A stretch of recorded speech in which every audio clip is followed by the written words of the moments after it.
전에 쇼츠에서 양육비 미지급으로 실형이 선고된 사안 설명드리고 있었어요. 양육비 이행 확보 및 지원에 관한 법률은 2021년 7월 개정되어서 양육비 미지급자의 얼굴 사진을 제외한 이름, 생년월일, 직업, 근무지 등 6가지 신상 정보를 공개하고 있어요. 또한 양육비 지급 이행 명령에 따르지 않으면 출국 금지, 운전면허 정지 처분, 감치 명령도 내릴 수 있고요. 위와 같은 감치 명령을 받고도 1년 안에 정당한 이유 없이 양육비를 계속 주지 않으면 1년 이하의 징역형이나 1,000만 원 이하의 벌금형을 선고할 수 있게 되어 있어요. 양육비에 대해서는 일반 민사상의 권리보다 강한 제재 수단이 많이 있기는 해요. 민사사안만으로 출국 금지, 운전면허 정지 처분, 감치 명령 등의 것은 인정될 수 없거든요. 아이들이 생계에 직결되는 양육비를 정당한 이유 없이 미지급하는 일이 줄어들었으면 합니다. 관세의 발음은 관세일까요? 관세일까요? 미리 답을 말씀드렸는데 관세입니다. 그런데 TV를 보면 아나운서들도 관세라고 하는 경우가 엄청 많습니다. 인터넷을 찾아보니 어떤 분이 그 이유를 자세히 설명해 놓은 게 있어서 저도 알게 되었네요. 물론 아나운서들이 잘못 발음하는 것은 익히 알고 있었지만요. 삼성서울병원은 삼성서울병원일까요? 삼성서울병원일까요? 후자로 읽는 예가 심심치 않습니다.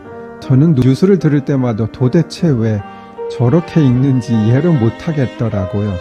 서울아산병원은 서울아산병원이라고 읽기도 하더군요.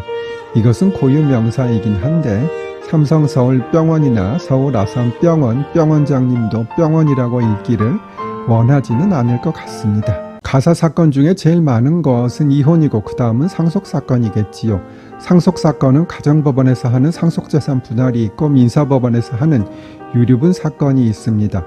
흔하게 있지는 않으나 민사법원에서 하는 상속회복 청구 사건과 가정법원에서 하는 상속분 상당가액 청구도 상속에 관한 사건이긴 해요.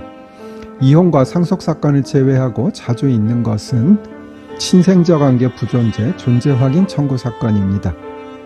사실 가정법원에서 부장판사면 하면 단독판사의 담당 사건인 친생자관계 부존재 사건을 해보기가 쉽지 않은데요. 저는 서울가정법원에서 단독판사로 2년, 부정판사로 5년을 있었고 그 외에도 원주지원에 있을 때도 가사 단독을 해보았으니 친생자 사건도 많이 해보았어요. 다음 쇼츠로 오세요. 친생자 관계 부존재는 말 그대로 소송을 통하여 당사자 간 친생자 관계가 없음을 법원이 확인해 줄 것을 요청하는 소송입니다. 친생자 관계 부존재 확인을 비롯한 친자 확인 소송은 인정될 경우 법적으로 등록된 가족관계를 추가, 삭제 또는 수정하여 친족관계 및 상속 등에 중요한 영향을 미치기에 법원에서도 요건을 까다롭게 검토하고 있어 세밀한 준비가 필요합니다. 먼저 원고 적격에 대해 설명드릴게요. 이 소송을 통해서 특정한 권리를 얻게 되거나 의무를 면하게 되는 등 직접적인 이해관계가 있는 사람이라면 누구나 친생자관계 부존재 확인해소를 제기할 수 있습니다. 여기서 의미하는 이해관계가 있는 사람이란 다른 사람들 사이에 친생자 관계가 존재하거나 존재하지 않는다는 내용의 판결이 확정됨으로써 자신이 상속이나 부양 등에 관한 자신의 권리와 의무, 법적 지위에 구체적인 영향을 받게 되는 경우를 의미합니다. 친생자 관계 부존재 확인이 필요한 경우는 정말 여러 가지가 있습니다. 지금은 사실 그런 일이 거의 없겠지만 과거에는 남자가 바람을 피워 밖에서 아이를 낳으며 부인이 그 아이를 데려다 키우는데 자신의 아이를 호적에 올리는 경우가 많이 있었습니다. 이런 부정행위를 하면 요즘 같으면 당장 이혼당하고 위자료도 엄청 물어주어야 하겠지만 반세기 전만 해도 비일비재한 일이었습니다.